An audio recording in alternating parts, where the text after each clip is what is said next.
Assalamualaikum warahmatullahi wabarakatuh. Izinkan saya akan menyampaikan tugas saya tentang koneksi antar materi modul 1.4 budaya positif.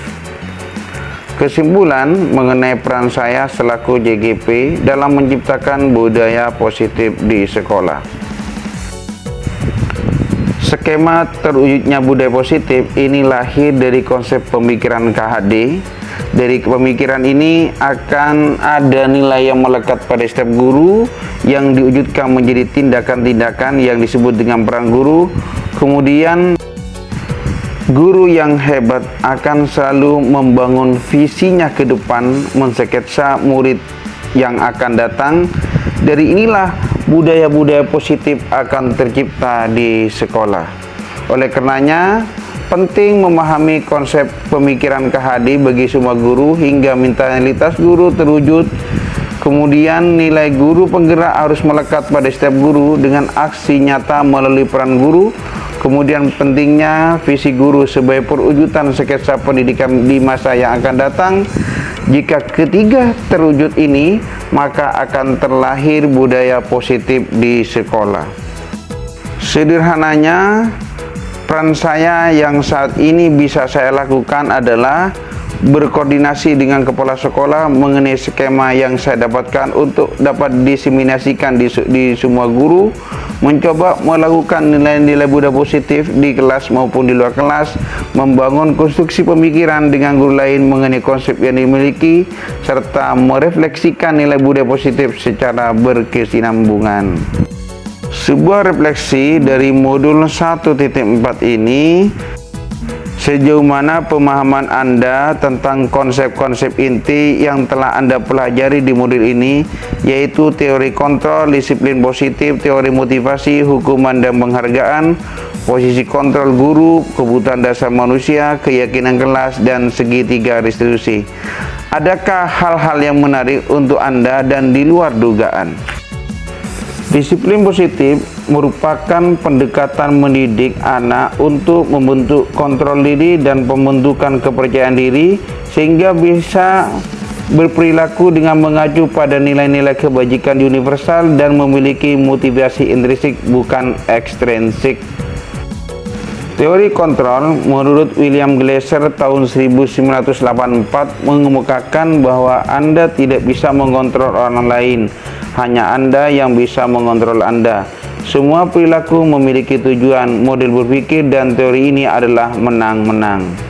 Kedua adalah teori motivasi, hukuman, dan penghargaan. Setiap perilaku manusia memiliki 3 motivasi, yaitu 1 untuk menghindari ketidaknyamanan atau hukuman, 2 untuk mendapatkan imbalan atau penghargaan, yang ketiga untuk menjadi orang yang mereka inginkan dan menghargai diri sendiri dengan nilai-nilai yang mereka percayai. Hukuman dan penghargaan. Hukuman adalah bentuk pengendalian perilaku seseorang yang bersifat memaksa dengan mencederai identitas. Sedangkan penghargaan adalah bentuk pengendalian perilaku seseorang dengan suatu benda atau peristiwa yang diinginkan, yang dibuat persyaratan. Yang ketiga adalah keyakinan kelas. Keyakinan adalah nilai-nilai kebajikan universal yang disepakati secara tersirat dan tersurat, lepas dari latar belakang suku, negara, bahasa, maupun agama yang dipegang atau diyakini seseorang. Keyakinan kelas adalah kesepakatan kelas yang dibuat berdasarkan nilai-nilai kebajikan universal. Keempat, kebutuhan dasar manusia. Setiap tindakan seseorang adalah untuk memenuhi kebutuhan dasarnya, yaitu bertahan untuk hidup, kasih sayang dan rasa terima kasih, kebebasan, kesenangan, dan penguasaan. 5 adalah posisi kontrol, ada sebagai penghukum, pembuat rasa bersalah, sebagai teman, sebagai pemantau, dan sebagai manajer. Kemudian keenam adalah segitiga restitusi. Ini ada tahapannya. Yang pertama adalah menstabilkan identitas, validasi tindakan yang salah, dan menanyakan keyakinan. Kemudian perubahan apa yang terjadi pada cara berpikir Anda dalam menciptakan budaya positif di kelas maupun sekolah Anda setelah mempelajari modul ini.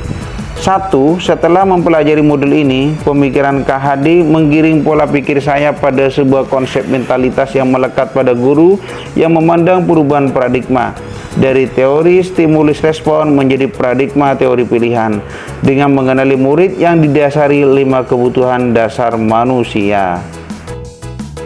Berikutnya, menerapkan disiplin positif, di mana pembentukan budaya positif di sekolah menjadi motivasi tersendiri dengan melibatkan semua warga sekolah dengan menumbuhkan motivasi intrinsik. 3. Perubahan lain yang terjadi adalah posisi kontrol. Saya sebagai guru bergeser menjadi manajer. Saya menyadari setiap tindakan anak mempunyai tujuan tertentu.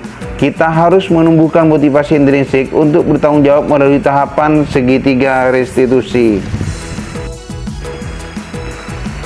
Pengalaman seperti apakah yang pernah Anda alami terkait penerapan konsep-konsep inti dalam budaya positif baik lingkungan kelas maupun sekolah?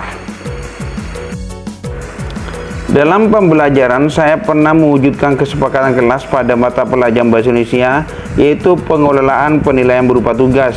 Namun masih ada anak yang belum bisa menyelesaikan tugas tersebut tidak tepat waktu. Untuk menyelesaikan kasus tersebut, saya menggunakan segitiga restitusi. Pada saat melaksanakan segitiga restitusi, saya melihat anak disadarkan dengan konsekuensi bertanggung jawab.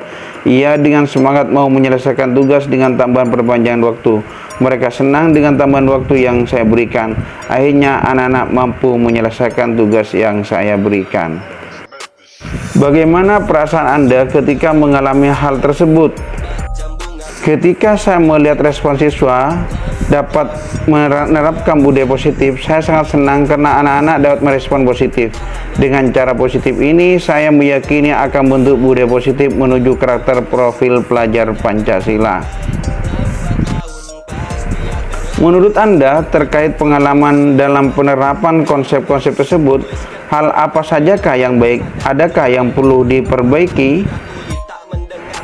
Menurut saya, hal yang baik yang sudah ada dan dilakukan di kelas dan di lingkungan sekolah merupakan disiplin positif dan keyakinan kelas yang disusun secara bersama-sama.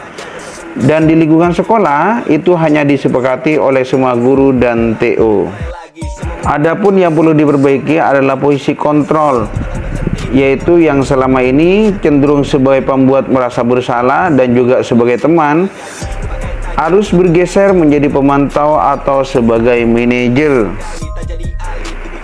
Sebelum mempelajari modul ini, berdasarkan 5 posisi kontrol, posisi manakah yang paling sering Anda pakai dan bagaimana perasaan Anda saat itu setelah mempelajari modul ini? Posisi apa yang paling Anda pakai dan bagaimana perasaan Anda sekarang? Apa perbedaannya? Sebelum mempelajari modul ini, saya sering memposisikan diri sebagai seorang penghukum bagi siswa. Saya beranggapan dengan sistem tersebut ada efek jera bagi peserta didik. Namun setelah saya mencermati sistem tersebut, banyak gagal malah menciptakan rasa kurang baik. Setelah mempelajari modul ini, saya memposisikan diri sebagai manajer dan kadang jika tidak memungkinkan diri saya memposisikan sebagai pemantau. Perasaan saya saat ini lebih tenang, nyaman dan merasa lebih dihargai dan dihormati. Walaupun penghormatan itu sebuah bonus dari sistem yang saya lakukan. Perbedaan yang saya rasakan adalah murid secara sadar merasa melakukan kesalahan dan ada upaya memperbaiki kesalahan tersebut. Sebelum mempelajari modul ini, pernahkah Anda menerapkan segitiga restitusi ketika menghadapi permasalahan murid? Jika iya, tahap-tahap manakah yang Anda praktekkan dan bagaimana Anda mempraktekkannya? Belum mempelajari modul ini, saya pernah menerapkan restitusi, namun saya belum tahu makna restitusi, termasuk tahapan-tahapan yang harus dilalui. Termasuk tahapan menstabilkan identitas dan menanyakan keyakinan jarang saya praktekkan. Selain konsep-konsep dalam modul ini, adakah hal lain yang menurut Anda penting untuk dipelajari dalam proses budaya positif baik di lingkungan kelas maupun di sekolah? Hal-hal lain yang penting juga dipelajari dalam membangun budaya positif adalah dengan terlibatkan wali murid, lingkungan sekitar sekolah dan sekolah sendiri, serta tim pembijak. Mereka juga penyokong utama dalam membantu terciptanya budaya positif di sekolah.